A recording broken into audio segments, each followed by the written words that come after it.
미국의 개혁주의 신학자이자 또 목회자이셨던 R.C. 스프로울 목사님이 계십니다. 많은 책들을 통해서 특별히 목회자들에게도 개혁주의 신학에 대하여 귀한 영향력을 끼치신 분이신데, 한 번은 스프로울 목사님이 아내와 그리고 두 친구들과 함께 동유럽 여행할 때 이야기를 책에 쓰셨어요. 일행이 탄 열차가 루마니아 국경에 잠시 정차를 했는데 세관원이 다가와서 여권을 요구하더랍니다. 그래서 일행이 전부 여권을 제시했는데 그 과정에서 짐 속에 두었던 성경책이 그게 드러난 거예요. 그걸 그 세관원이 유심히 지켜보더랍니다. 그리고는 여권을 보고서는 말을 건네기를 당신들은 미국인이 아니시군요 이러더래요. 당신들은 미국인이 아니군요. 참 당황스럽지요. 지금 여권에서 우리 국적이 어떤지를 확인을 했는데 미국인이 아니라니, 그러니까 무슨 꿍꿍인가, 그런 불안한 마음이 들더랍니다. 그런데 그 세관원이 짐에 들어가 있던 성경책을 달라고 하더니 그것을 받아 들고는 너무 익숙한 솜씨로 성경 구절을 펴서 읽더래요. 그 구절이 에베소서 2장 19절 말씀이었습니다. 그러므로 이제부터 너희는 외인도 아니요 나그네도 아니요 오직 성도들과 동일한 시민이요 하나님의 권속이라. 그리고는 고개를 들더니 씩 웃더래요. 알고 보니까 그 세관원도 예수님을 믿는 성도였던 거죠. 이 땅에서의 국적은 다르지만 우리가 하나님 나라 백성으로는 하나입니다. 당신들도 미국인이기 이전에, 또 나도 루마니아인이기 이전에 하나님 나라 사람입니다. 그런 의미로 그 구절을 읽었던 거죠. 그러면서 너무 반가워하며 루마니아 입국을 승인해 주더랍니다. 제가 그 글을 읽다가 저도 참 감동이 되었어요. 맞아, 나도 이 땅에 대한민국 국적으로 살지만 그 국적은 얼마 지나지 않으면 이제 마무리가 될 거고, 그리고 영원한 하나님의 나라 그 소속으로 내가 사는 거지. 이런 감동이 오더라고요. 여러분, 나는 누구인가 라고 하는 그 정체성이 오늘 우리가 말하고 행동하는 걸 결정을 지어요. 내가 누구인가에 따라 내가 말하고 행동하고 인간관계를 맺고 이번 한 주간을 사는 게 영향을 끼치죠. 그런데 이 정체성에 아주 중요하고 지대한 영향을 끼치는 것이 내가 어디 소속인가입니다. 내가 어디에 소속된 사람인가. 한국 사람이야 라고 하면 그거에 따라 우리의 생활이 완전 달라지지요. 월드컵을 해도 우리 대한민국이 이기면 그렇게 즐겁고, 대한민국이 지면 왜 그런지 속상하고, 그게 내가 어디 소속이냐에 따라 우리의 정체성이 영향을 받는 거잖아요. 여러분, 우리가 구원을 받고 하나님 나라 백성이 되었다라고 하는 것은 내가 이 땅에 살지만 나의 소속감과 정체성이 하나님 나라이다, 이 믿음으로 사는 걸 말하는 것입니다.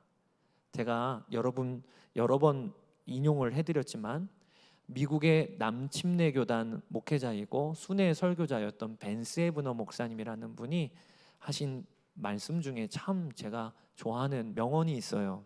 그것이 같이 한번 읽어보실게요. 당신이 그리스도인이라면 당신은 이 세상 시민으로서 천국에 가려고 애쓰는 사람이 아니라 이미 하늘 시민으로서 이 세상을 지나가고 있는 사람입니다. 여러분, 이게 우리에게 일어난 일이에요. 우리는요, 이 땅에 살면서 내가 천국 갈지 지옥 갈지 도무지 몰라서 그때 죽어보면 알겠지, 그러면서 평생 천국 갈 자격을 획득하고, 그리고 천국 가기 위하여 신앙생활 하다가 하나님 앞에 서서 너는 천국, 너는 지옥, 이 땅의 시민으로 대한민국 국적으로 살다가 죽고 나서야 천국 시민의 국적을 획득하는 게 아니고, 우리가 구원을 받고 예수님을 영접하면 예수님이 행하신 그 일로 말미암아 주님의 자격이 우리에게 부어지고 주님의 의로움이 우리의 의로움이 되고, 그래서 에베소서에 하나님과 함께 일어나고 예수님과 함께 하늘에 앉았다. 하나님 나라 백성의 자격을요, 이 땅에서부터 얻는 거예요. 그래서 이 땅에서부터 하나님 나라 백성으로 구별되어 살다가 그리고 하나님 나라에 입성하는 것입니다. 그게 우리에게 벌어진 일이에요. 저희가 어디 해외여행을 갔다가 이렇게 한국으로 돌아올 때 비행기에 타서 아직 한국 땅은 아니지만 어떤 분들은 미리 현지 한국 시간이 몇 시지? 이렇게 시간을 맞춰 놓고, 그리고 내가 돌아가서 한국에서 생활해야 되니까 생체 리듬을 한국에 맞춰서 지금부터 준비하고 그렇게 하잖아요. 똑같이 여러분, 이 땅에서 우리는 아마 몇 년 아니면 몇십 년 아니면 다 그 안에 우리는 하나님 나라 부르심을 받고 들어가게 될 겁니다. 서운하신 분 없으시죠? 더 살아야 되는데 우리는 몇십 년 아니면 다 주의 부르심을 받아요. 그리고 영원토록 하나님 나라에서 그 나라 백성으로 우리의 본향으로 돌아가 살 건데, 그러니까 지금부터 구원받은 성도는 시간표를 하나님 나라 시간에 맞추고 하나님 나라 생체 리듬에 맞춰서 여기서부터 사는 거지요. 이것이 구원받은 성도의 독특한 정체성이에요. 내가 소속이 하나님 나라니까, 그러니까 그게 나의 정체성에 엄청난 영향력을 주는 겁니다. 그 정체성을 가지고 말과 행동을 하는 게 구원받은 성도의 삶의 특징인 거죠. 저는 오늘 창세기 47장 본문을 통하여 야곱과 그의 가족 이야기를 통해 하나님이 우리에게 도전하고 계시다 싶은 것이 있어요. 그게 무엇이냐면 하나님 나라 백성의 정체성으로 살라라는 것입니다. 하나님 나라 백성의 정체성을 지키며 살라. 저희는 지지난주에 창세기 46장을 함께 나누었는데, 야곱이 자신의 한계선을 넘어서 드디어 애굽으로 내려가게 되지요. 가나안의 최남단이었던 브엘세바, 거기까지는 갔다가 이제 한 발자국만 더 가면 그러면 가나안을 벗어나는 거예요. 그때 야곱이 주저했어요. 자신의 한계선이었죠. 그러다가 하나님께서 내가 너의 아버지 이삭의 하나님이다. 이삭에게는 내려가지 말라고 했지만 내가 너에게는 내려가라고 한다. 그러니 내려가라. 그래서 야곱이 자신의 한계선을 넘어서 애굽으로 드디어 내려가게 됩니다. 22년 만에 죽은 줄 알았던 요셉과 재회를 하게 된 것이 지난주 본문이었어요. 17살 때 보았던 아들이었는데 이제는 39살의 장년이 되어서, 그래서 요셉과 그리고 야곱이 만나게 됩니다. 뿐만 아니라 애굽 전체를 책임지는 총리가 되어 있으니까 얼마나 감격이었을까요? 그 아들을 만난 거예요. 자, 그러니까 여러분, 이제 야곱은요 죽어도 여한이 없겠지요? 그 아들을 만난 거니까. 또 더 이상 염려할 것도 소원하며 기도할 제목도 없겠지요? 이제 애굽 땅은 흉년을 피해서 내려간 땅이고, 그리고 그 땅의 총책임자로 자신의 아들 요셉이 있으니까 걱정할 게 뭐가 있을까? 그리고 우리는 그렇게 생각을 하지만 본문을 읽어보면 그렇지가 않음을 알게 됩니다. 야곱은요 가나안 땅으로 내려가기까지는, 애굽으로 내려가기까지는 자신의 한계선을 넘어야 한다는 그런 아주 중요한 도전에 직면했고요. 이제 애굽으로 내려가서는 또 다른 도전에 직면했습니다. 그게 무엇이냐면 이 애굽 땅에서 어떻게 살 것인가. 특별히 이 애굽이라고 하는 곳은 당시에 가장 번영된 도시고 나라이고 화려한 곳이에요. 그리고 여러 종교가 혼합된 곳이기도 하고, 그리고 가나안의 촌뜨기들의 눈에 비추기에는 애굽이라는 곳은 진짜 얼마나 영향력을 받을 수 있고 쉬이 쓸려갈 수 있는 그런 나라인지. 야곱이 자신의 가족들과 함께 내려가면서 아주 중요한 기도 제목이 하나 생겼어요. 그게 무엇이냐면 이 애굽 땅에서 우리의 정체성을 어떻게 지키지? 야곱과 그 가족들은 하나님께서 너희는 내 백성이야. 그래서 아브라함과 이삭, 할아버지와 아버지에게 약속을 주시기를 내가 이 가나안 땅을 너희에게 주리라. 이 약속을 받은 가족이에요. 그런데 애굽으로 내려가서 이 약속을 잊어버리면 안 되는 거예요. 우리는 하나님의 백성이고 하나님께서 가나안 땅을 주시기로 약속을 받은 민족인데, 가족인데, 이 애굽에 내려와서 그 애굽의 화려함에 휘둘리다가 또 그 애굽의 여러 이 학문과 종교에 온통 마음이 쏠려 있다가 그러다가 우리 정체성을 잃어버리면 안 돼. 이게 야곱과 그 가족들의 아주 중요한 기도 제목이 되었어요. 야곱은 130살에 애굽으로 내려갑니다. 그리고 17년을 더 살게 돼요. 그래서 147세에 하나님 품에 안기게 되고, 그리고 또 야곱의 자녀들, 그 가족들은요, 애굽에서 무려 400년 동안 이제 머물게 될 것입니다. 야곱은 그 횟수나 기한은 알지 못해요. 그러나 지금 부지런히 준비하는 게 무엇이냐면 우리의 정체성을 잃어버리지 않기 위하여 지금부터 결정한 것이 두 가지가 있습니다. 그것이 오늘 우리가 붙들 말씀인 거예요. 우리도 애굽이라고 하는 세상 가운데 살면서 우리가 하나님 나라 백성이고 우리의 본향인 하나님 나라가 있는데 이 정체성을 어떻게 지키며 살 거냐는 거예요.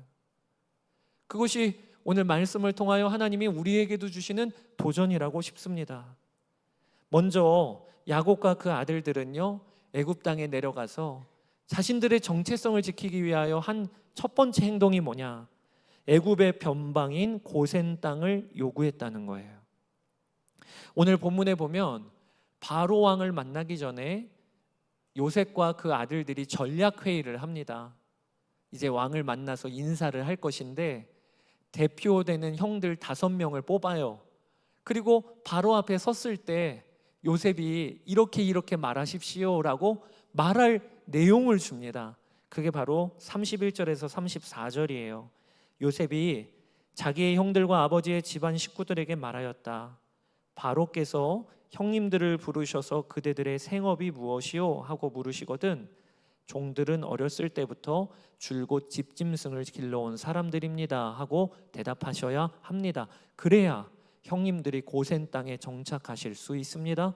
이집트 사람은 목자라고 하면 생각할 것도 없이 꺼리기 때문에 가까이 하지 않습니다. 그러니까 요셉과 그 형제들이 전략 회의를 하기를 당신들의 직업이 뭐요? 뭐 하던 사람들이요? 하면 우리는 가축을 키우는 사람들입니다. 목축업을 하는 사람들입니다. 이렇게 대답하라는 거예요. 왜? 애굽 사람들은 농경 문화였기 때문에 목축업을 하는 자들은 아주 꺼리면서 가까이 하지를 않았던 그런 시대 풍조가 있다는 거예요. 그래서 그걸 굳이 드러내놓고 우리는 목축업하는 사람들이니까 애굽의 변방지대인 고센 땅을 우리에게 주십시오. 이렇게 요구하라. 여러분, 이것이 좀 특이한 요구 아닙니까? 사실 어찌든지 우리 인간의 본성이라는 게 주류에 들어가고 싶잖아요. 애굽 땅에 내려가서 이 야곱 가족이 기왕이면 애굽의 그 화려하고 발전된 그런 나라에 주류로 들어가면 얼마나 좋겠어요. 그런데 오히려 그들은 정반대의 전략을 쓰고 있는 거예요. 일부러 애굽 땅의 변방이라고 구분되어지는 고센으로 우리를 보내달라고, 그리고 보낼 수밖에 없게 우리는 목축업하는 사람들입니다. 이렇게 전략을 쓰고 있는 겁니다.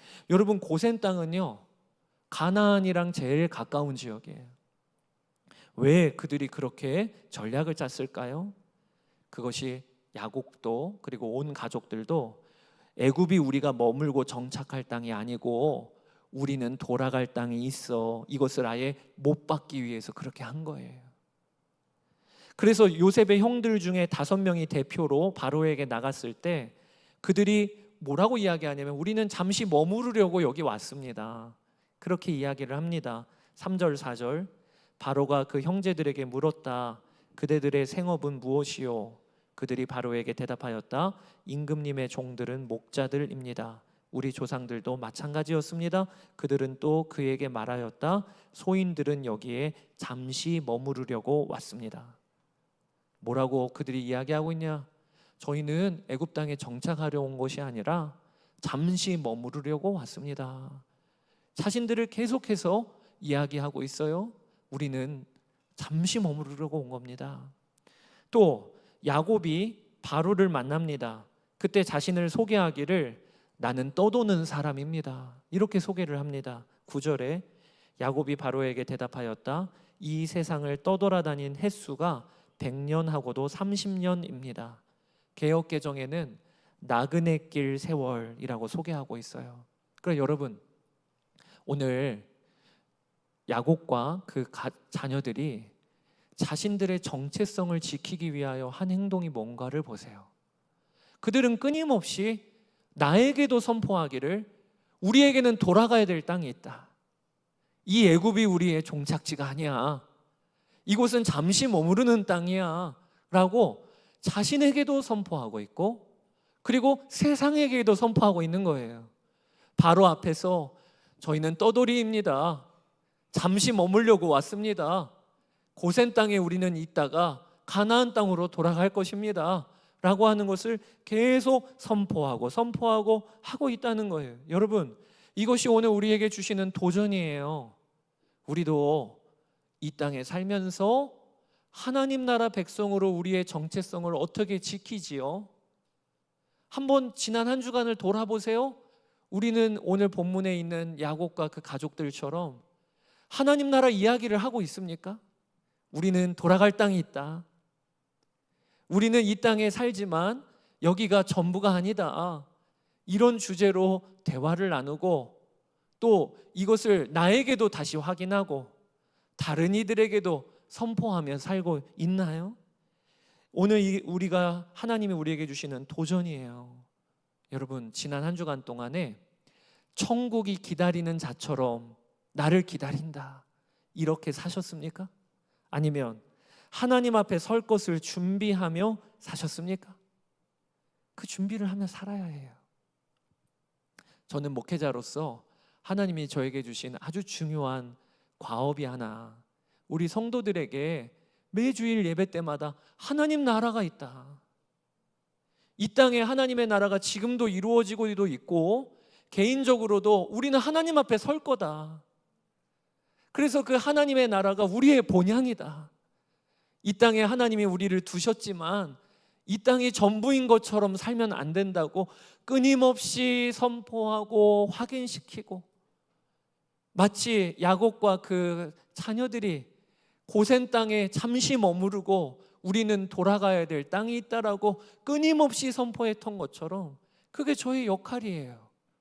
그리고 여러분들도 또 그렇게 하셔야 해요. 소그룹 나눔할 때 저희에게는 본향이 있습니다. 하나님 앞에 설 준비를 하며 삽시다. 그게 성도의 중요한 정체성이에요. 저는 참 제가 누린 복 중에 하나가 목회자로서 장례식을 자주 섬긴다는 겁니다. 가장 중요한 교회 예식 중에 하나가 장례식이에요. 왜냐하면 장례 때 가족들이 제일 슬픈 가운데 있으니까 장례 났다고 하면 모든 일정 취소하고 그리고 그 장례 난 가정으로 달려가게 됩니다. 근데 제가 위로하러 가긴 하지만 동시에 제가 누리는 유익도 너무 말할 수 없이 커요. 어떤 유익이냐? 장례식을 섬길 때마다 저는 재차 확인하는 거예요. 맞아, 하나님이 부르시면 나도 가야 돼. 하나님의 나라가 있어서 나에게는 이곳이 전부가 아니고 본향이 있어. 그것을 하나님이 저에게 매번 경험하게 하시는 거예요. 그래서 장례를 섬긴다는 것은 저에게는 참 복이에요. 여러분께 권면을 드리기는, 내가 아는 가족이고 또 우리 속해 속원이 아니더라도 교회 안에 장례 소식이 있다면 여러분 한번 참여해 보세요. 그걸 통하여 우리가 알게 되는 것이 하나님의 나라가 있다. 하나님이 부르시면 우리도 이 땅이 전부가 아니고 내려놓고 하나님 앞에 서야 된다. 이것을 끊임없이 상기하고 상기하는 게 복인 거예요. 저희가 요즘에 누가복음 성경 한 장을 하고 있는데 누가복음의 또 복음서에 보면 예수님께서 우리에게 재차 요구하시는 게 깨어 있으라. 깨어 있으라. 그날이 언제 임할지를 모르는 거예요. 인류 역사도 우리 주 예수님이 재림하시는 그날이 마지막 날이고, 인류 역사는 영원히 돌아가는 게 아닙니다. 반드시 끝이 있어요.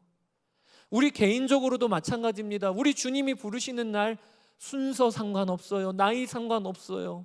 주님이 부르시면 하던 일 내려놓고 하나님 앞에 서야 하는 것입니다. 그때 우리의 본향이 시작이 되는 거예요. 이걸 우리는 끊임없이 기억하며 사는 자가 되어야 해요. 오늘 야곱이 그리고 그 자녀들이 그렇게 한 거예요.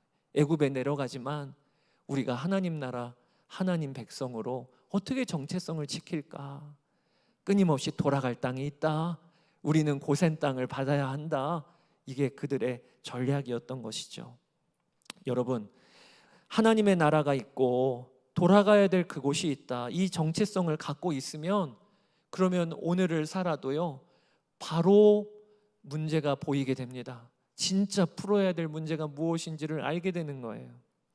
너 뭐하다 왔니? 라고 하는 그 두란노에서 나온 책을 쓰신 이은상 선교사님이라고 계신데요, 남편 황희철 선교사님과 두 분이 원래 미국 캘리포니아에서 교수로 재직할 만큼 세상적으로는 성공한 삶을 사셨어요. 그러다가 하나님 앞에 설 날이 있다. 우리가 하나님 앞에 설 준비를 해야지. 그리고 또 우리의 종착지는 이 땅이 전부가 아니지 라고 하는 강한 도전을 받고 그들이 선교지를 도는 순회 사역을 시작을 하셨습니다. 한 번은 아프리카의 스와질랜드라고 하는 나라에서 선교를 하던 중이었는데 어느 날 밤에 이 오지 마을을 향해서 이렇게 밤을 새서 달려가야 되는 일정이 있었던 거예요. 그래서 헤드라이트 불빛만 의지해서 그 칠흑 같은 어두운 밤을 달려가는데 가로등이 없으니까, 그러니 앞에를 보고 가는데 이게 도대체 길인지 아닌지 겨우겨우 가는 거예요. 그러다가 운전하시는 황희철 선교사님이 뭔가 좀 오싹해서 그래서 멈추었답니다. 왜 이렇게 길이 안 보이지?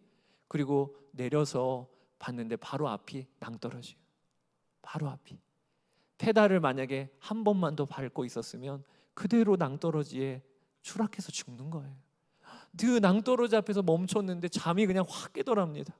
옆에 있던 이은상 선교사님도 잠이 깬 거예요. 죽을 뻔한 거예요. 덜덜 떨리는 마음으로 다시 후진을 해서 그리고 조심조심 거북이 걸음으로 운전해서 가는데 차 안에 정막이 흘러요. 왜? 방금까지 죽을 뻔했으니까 심장이 여전히 두근두근하고 떨리고 이 두 부부가 아무 말을 못 하더랍니다. 그때 조수석에 앉은 이은상 선교사님이 찬양을 부르기 시작했어요. 갑자기 대산을 넘어 험곡에 가도 빛 가운데로 걸어가면 주께서 항상 지키시기로 약속한 말씀 변치 않네. 이미 너무나도 잘 알고 있는 찬양인데 세상에 그 스와질랜드에서 바로 앞에 낭떠러지에서 멈추고 나서 보니까 이 찬양이 꼭 우리들이라고 부르신 것, 작사하신 것 같다고 너무 마음에 와닿는 거예요. 그리고 2절을 부를 때에는 황희철 선교사님도 합류해서 함께 부부가 찬양을 불렀어요. 캄캄한 밤에 다닐지라도 주께서 나의 길 되시고 나에게 밝은 빛 되시니 길 잃어버릴 염려 없네. 야, 이거 작사가가 이 차에 타 있는 거 아니야? 캄캄한 밤에 다닐지라도 주께서 나의 길 되시고, 그러면서 두 사람이 후렴구에 이르러서 목이 터져라 찬양을 부르셨대요. 하늘의 영광, 하늘의 영광. 나의 마음속에 차고도 넘쳐 할렐루야를 힘차게 불러 영원히 주를 찬양하리. 방금 전까지 목숨을 잃을 뻔했는데 여전히 험한 아프리카의 시골길을 달리고 있는데 두 사람이 부흥회가 열린 거예요. 하늘의 영광, 하늘의 영광. 이은상 선교사님이 남편을 때리면서 여보 우리 미쳤나 봐. 왜 이렇게 행복하지? 제가 그 이야기를 듣고 있다가 야, 그렇구나. 하나님 나라를 목적으로 삼고 그리고 주께서 우리의 빛이 되는 그 인생은요, 길을 잃어버릴 염려가 없는 거예요.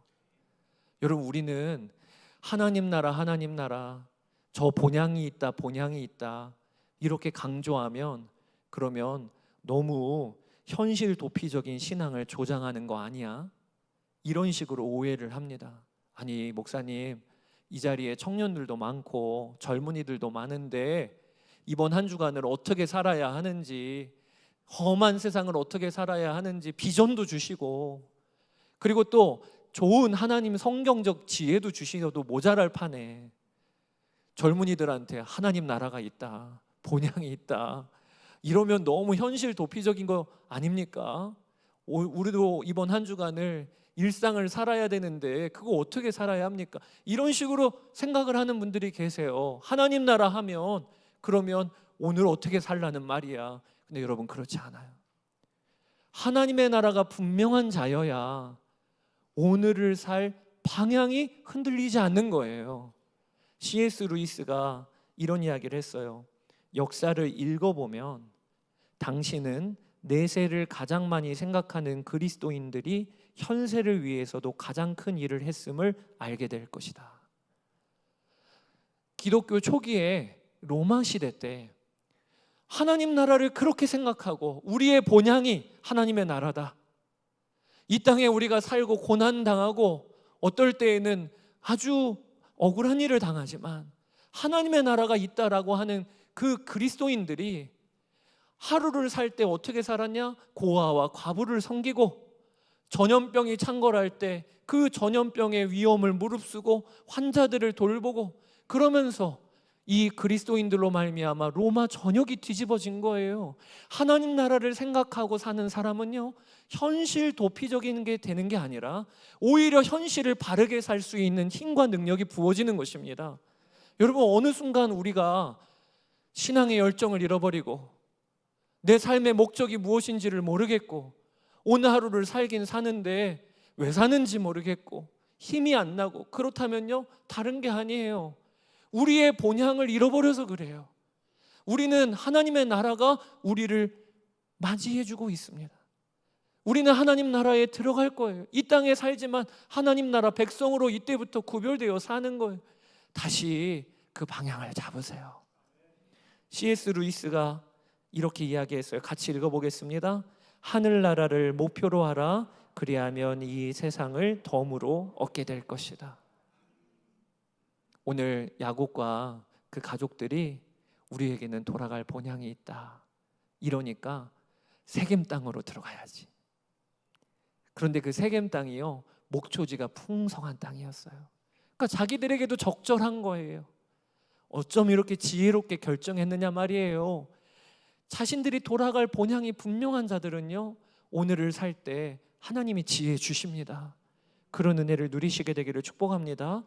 또 두 번째, 오늘 본문에서 어떻게 하나님 나라 백성의 정체성을 지켰는가, 본문에 보니까 야곱이 바로 왕을 축복했다는 거예요. 한 번도 아니고 거듭거듭 축복을 합니다. 오늘 야곱은요 130살의 노년의 나이입니다. 그리고 가나안에서 기근을 때문에 도망온 어떻게 보면 피난민이에요. 그러면 야곱이 축복을 해야 됩니까? 축복을 받아야 됩니까? 지금 야곱 앞에 있는 바로 왕은 그 제국의 통치자이고, 그리고 태양신의 아들이라고 불릴 정도의 절대 권력자입니다. 그러면 누가 누구에게 축복을 해줘야 됩니까? 바로가 야곱에게 축복해 주는 게 마땅하지요. 그런데 오늘 본문은 완전 뒤집어졌어요. 오히려 야곱이 바로에게 축복을 해주는데 두 번이나 축복을 해줍니다. 그것이 7절, 10절. 요셉은 자기 아버지 야곱을 모시고 와서 바로를 만나게 하였다. 야곱이 바로를 축복하고, 10절에 야곱이 다시 바로에게 축복하고 그 앞에서 물러났다. 여러분, 지금 야곱은요 어떤 믿음을 갖고 있는 것이냐면, 제국의 왕 앞에 있어도 전혀 꿀리지를 않아요. 그러면서 내가 축복하는 자야, 내가 축복하는 자야. 어떻게 이럴 수 있습니까? 그는 할아버지 아브라함에게 주신 하나님의 말씀을 진짜 믿었던 거예요. 아브라함에게 하나님께서 가나안으로, 내가 내게 보여줄 땅으로 가라 라고 하시면서 약속을 하시기를 창세기 12장 2절 3절에 내가 너로 큰 민족을 이루고 내게 복을 주어 내 이름을 창대하게 하리니 너는 복이 될지라. 땅의 모든 족속이 너로 말미암아 복을 얻을 것이니라. 아브라함에게 하나님이 무슨 약속을 하셨냐면, 아브라함아, 너는 복이 없어서 세상을 돌아다니면서 누구에게 복 받을까, 어디 가야 복 받을까, 그렇게 복 받으려고 목매는 인생이 아니야. 내가 너에게 준 복은 네가 복이야. 그래서 어디를 가든지 너로 말미암아 세상이 복을 받을 거야. 모든 민족이 복을 받을 거야. 이게 아브라함에게 주신 하나님의 약속이었고요, 아브라함 그 한 사람에게만이 아니라 그 자녀들에게 주시는 약속이었어요. 야곱은 그걸 알았어요. 그걸 믿었어요. 그러니까 자신의 정체성이 분명한 거예요. 어떤 정체성이냐? 나는 하나님의 백성으로 이 세상에 복을 빌어주는 사람이야. 내가 복을 전달해주는 사람이야. 이걸 너무 분명히 믿었으니까 오늘 바로왕 앞에서 축복을 한 것입니다. 여러분, 그리고 그대로 됐어요. 야곱의 아들인 요셉을 통해 이집트 전역의 7년 흉년을 하나님이 견디게 하셨잖아요. 진짜 그 믿음대로 하나님께서 이루신 거예요. 그러니까 지금 야곱은 어떤 정체성을 분명히 하고 있습니까? 나는 세상을 축복하는 자야. 내가 가는 그곳에 하나님의 복이 흘러가. 이 정체성을 가지고 또 순종을 해보니까, 그러니까 오늘 본문에 야곱과 그 가족들이 우리는 하나님의 백성이라고 하는 이 정체성이 흔들리지 않았던 것이에요. 오늘 주님이 우리에게 도전하십니다. 이번 한 주간을 살 때 우리는 누군가, 우리의 일터와 학교를 그리고 또 가정을 겨우 버티고 견디라고 하나님이 우리를 보내시는 게 아니에요. 우리는요, 하나님 나라 백성으로 복을 흘려보내는 자들이에요. 그래서 거기에 순종해 보십시오. 그러면 알게 됩니다. 아, 내가 하나님 나라 백성이구나. 예수님께서 하나님의 나라는 여기 있고 저기 있는 게 아니라 이미 너희 안에 있느니라, 너희 안에 이루어졌느니라 라고 하셨어요. 하나님의 나라는 우리 안에 있습니다. 그래서 우리가 어디를 가든지 내가 복받은 자로 복 흘려보내는 자야. 그래서 오늘 야곱처럼 축복하고 복을 흘려보내고 다른 일을 위하여 섬기고 하다 보면 우리는 알게 됩니다. 내 안에 하나님의 나라가 이루어졌구나. 그 은혜를 누리시게 되기를 바랍니다. 여러분 중에는 아마 이렇게 생각하시는 분들이 계실 거예요. 아, 목사님, 저를 모르셔서 그래요. 저 직장에서 말단이에요. 하여튼 지난주도 엄청 힘들었어요. 겨우 버티고 겨우 견디는 게 제가 지금 하는 일인데 무슨 축복을 꿈꾸겠어요. 무슨 복의 통로예요. 여러분, 베드로가 갈릴리 바다에서 물고기를 잡는 어부였어요. 그 당시 사회로 하면요, 가장 최하층입니다. 베드로는 배운 것도 없어요. 베드로는 어떤 능력도 없어요. 그저 물고기 잡아 하루 살고 물고기 잡아 하루 살고. 그런데 예수님께서 베드로를 만나시고 그에게 하신 말씀이 무엇이냐? 내가 너로 사람을 낚는 어부가 되게 하리라. 여러분, 사람 낚는 어부가 된다는 게 다른 말로 하면 뭡니까? 네가 복의 통로야. 너를 통하여 다른 사람이 하나님께로 돌아올 거야. 그게 베드로를 보시는 주님의 눈이었어요. 베드로가 3번이나 예수님을 부인하고 도망을 갑니다. 얼마나 민망하던지 부활하신 예수님을 보고도 자신의 고향인 디베라 바다로 돌아갑니다. 그때 예수님께서 그를 쫓아가셔서, 베드로를 쫓아가셔서 뭐라고 선포하시냐? 베드로야, 내 양을 먹이라. 내 양을 치라. 내 어린 양을 먹이라. 여러분, 베드로는요, 3번이나 예수님 부인하고 도망가는 수준이었고 실력이었어요. 그랬던 그를 향하여 예수님이 베드로야, 너는 내 양을 먹이고 치는 복의 통로야. 여러분, 주님이 오늘도 우리에게 똑같이 말씀하세요. 베드로 같은 수준에 있는 분들이 계십니까? 하나님께는 그게 상관이 없어요. 하나님은 나를 복의 통로라고 불러주셨습니다. 그 말씀을 결론으로 삼으세요. 몰랐네요, 목사님. 제가 저희 가정의 복의 통로였군요. 제가 저희 가정에, 저희 일터에 복의 통로였군요. 여러분, 그 믿음으로 한 주간을 살아보세요.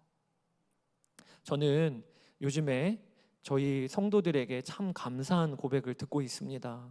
그게 무엇이냐면, 교회 안에 요즘에 생수의 강이 터지는 것 같아요.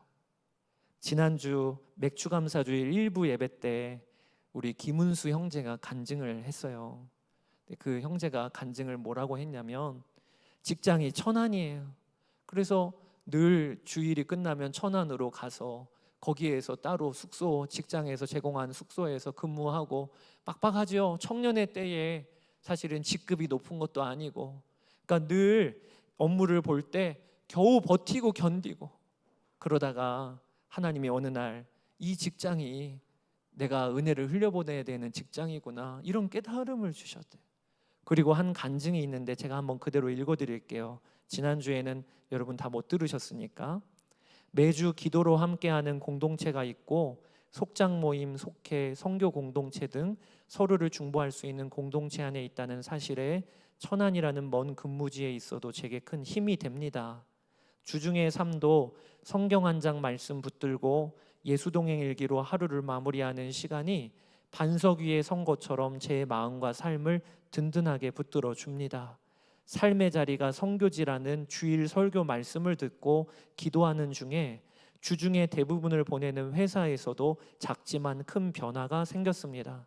저의 위치나 하는 일에는 변화가 없으나 또 조직 문화가 극적으로 변하지는 않았습니다만, 그러나 이제는 제가 앉아 있는 책상이 주님 앞에 서 있는 자리라는 마음으로 일하게 되었습니다. 이전 같았으면 업무 요청이 올 때 업무 흐름이 끊겨 괜한 짜증나는 태도로 대했다면, 이제는 제가 필요하다면 가능한 빨리 도움 줄 수 있도록 협조하는 태도로 달라졌습니다. 은혜의 통로가 되고자 예수님 주시는 힘을 입어 업무의 자리에서 일하다 보니 최근에 타 부서로부터 협업 부분 추천을 받아 우수 아이콘으로 상도 받게 되었습니다. 제가 그 이야기 듣다가 너무 감사하더라고요. 자랑스럽고, 직장에서 겨우 버티고 견디다가 그게 직장 생활인 줄 알았는데 하나님이 나를 그곳에 선교지라 두신 것이구나, 내가 있는 이 업무가 은혜의 통로구나, 우수 아이콘상 받았다니까 꼭 제가 받은 것 같고요, 제 자녀가 상 받은 것 같은 그런 기쁨이 있더라고요. 근데 또 감사하게 바로 그 다음 날 어떤 한 청년이 또 그 이야기를 하는 거예요. 자기가 요즘에 끌어안음 실험을 하고 있다. 제가 처음에는 끌어안음이 뭐야 알고 봤더니요, 제 설교 제목이었어요. 제가 설교해 놓고도 저는 설교 제목을 까먹고 있었는데, 몇 주 전에 나는 끊어내는 자인가 끌어안는 자인가, 이 형제가 그 말씀을 듣고 나서 자기 직장이 떠올랐던 거예요. 업무를 잘하고 빨리빨리 하는데 문제는 뭐냐면, 그러다 보니까 일이 몰려요. 자기에게 부장님들이 자기가 하면 될 걸 계속 일을 시키는 거예요. 그때마다 끊어냈대요. 끊어내는 자, 아주 철벽을 치는 거죠.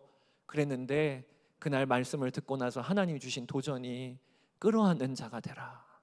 그래서 그 다음부터는 업무를 할 때 부장님들이 이야기를 하면, 그러면 내가 도와줄 수 있는 한 최선을 다해서 끌어안는 거예요. 그렇게 일을 하고 일을 했더니 그 형제가 저한테, 요즘에 부장님들이 너 달라졌다 너 달라졌다, 그 얘기를 한다는 얘기를 듣고는 제가 얼마나 감사한지.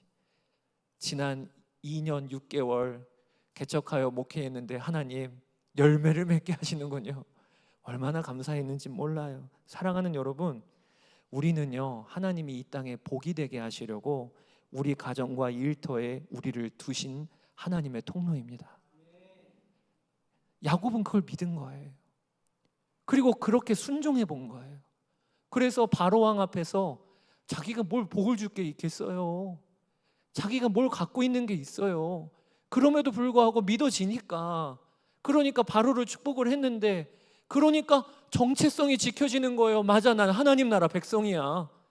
애굽하고는 비교가 안 되는 하나님 나라 백성이야. 그렇게 정체성이 지켜지는 거지요. 저도요, 요즘에 제가 복의 통로라는 게 믿어져요.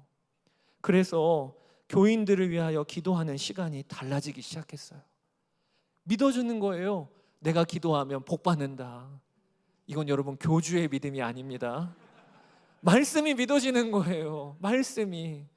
제가 기도하는 저를 이 자리에 왜 목회자로 세우셨겠어요? 우리 성도들에게 은혜를 흘려보내라고, 복을 흘려보내라고 그렇게 저를 세워주신 거잖아요. 저는 요즘에 기도하면 성도들 이름 불러가며 기도하는데 그게 너무 좋아요. 저 요즘에 상태 좋으니까 기도 제목 있으면 빨리 알려주세요. 문자 보내주시고 그리고 언제라도 쪽지 써서 보내주세요. 여러분, 우리의 믿음이 달라져야 돼요. 버티고 견디라고 학교에 보내신 게 아닙니다. 가정에서 버티고 견디라고 우리 가정을 보내신 게 아닙니다. 우리는 복의 통로예요. 그 믿음을 회복하시게 되기를 주의 이름으로 축복합니다. 오늘 야곱이 했던 두 가지 오늘 우리가 믿음으로 취합시다. 우리는 돌아갈 곳이 있다. 하나님의 나라가 우리의 본향이다. 몇 번이고 되뇌이고 사는 거예요. 그러면 무슨 선택을 할지, 어떤 결정을 할지 바로 보이게 됩니다. 그리고 또 두 번째, 우리는 복을 흘려보내는 자들이다. 복의 통로이다. 하나님이 오늘 이렇게 야곱처럼 우리를 세우실 것입니다. 이번 한 주간 그렇게 사시는 여러분 되시기를 축복합니다. 함께 찬양하고 기도하기를 원하는데요, 오늘 말씀을 준비하면서 원하고 바라고 기도합니다, 이 찬양이 떠올랐어요. 이 세상을 살아가는 동안에 나의 힘을 의지할 수 없으니 기도하고 낙심하지 말 것은 주께서 참 소망이 되심이라. 우리는 하나님의 나라 본향이 있어요. 우리에게 참 소망이 있습니다. 그러면서 하나님의 꿈이 나의 비전이 되고 예수님의 성품이 나의 인격이 되고 성령님의 권능이 나의 능력이 되길, 이 일은 이미 일어난 일이에요. 원하고 바라고 기도합니다라고 고백하지만 이미 주님께서 우리에게 허락하신 일입니다. 나는 복의 통로이다. 성령의 권능이 내 안에 있다. 살아계신 예수님이 내 안에 계시다.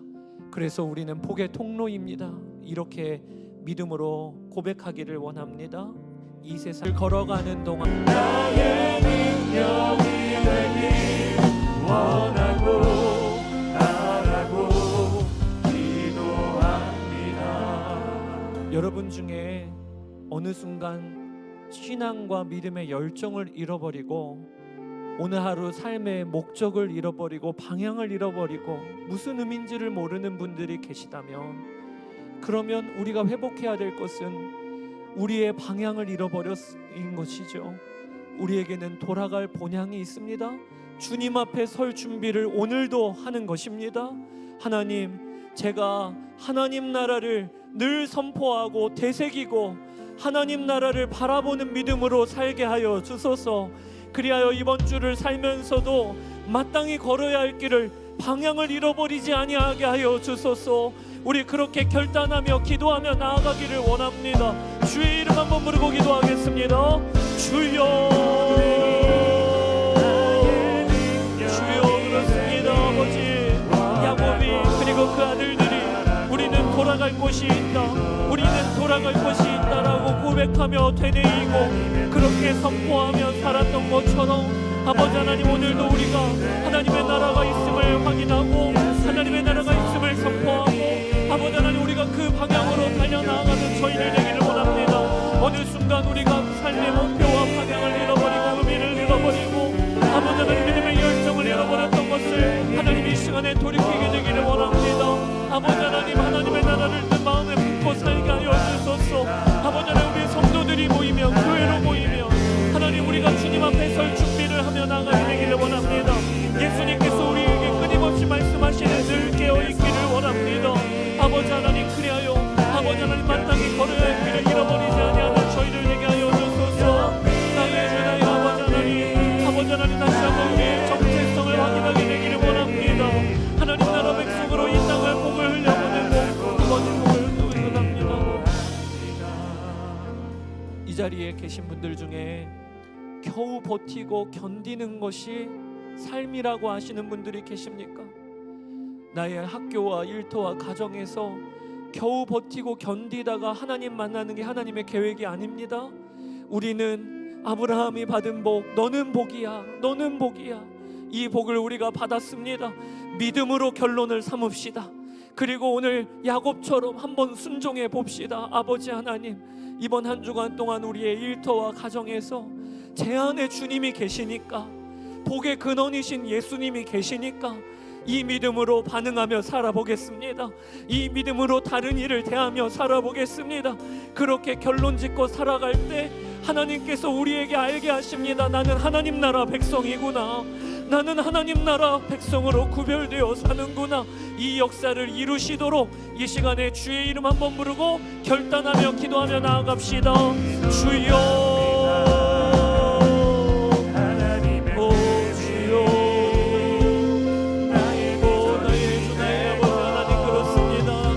아버지 하나님, 우리가 겨우 버티고 견디다가 그렇게 살다가 하나님 만나는 게 하나님의 계획이 아니고 하나님 이 땅에서 우리의 주님이 우리 안에 계시고 아브라함에게 주신 복의 근원이 되라고 하시는 말씀이 우리의 말씀이고, 아버지 하나님, 그리하여 이번 한 주간도 우리의 일터와 가정과 학교에서 복의 통로로 복의 근원으로 하나님 저희가 순종하며 나아가게 되기를 원합니다.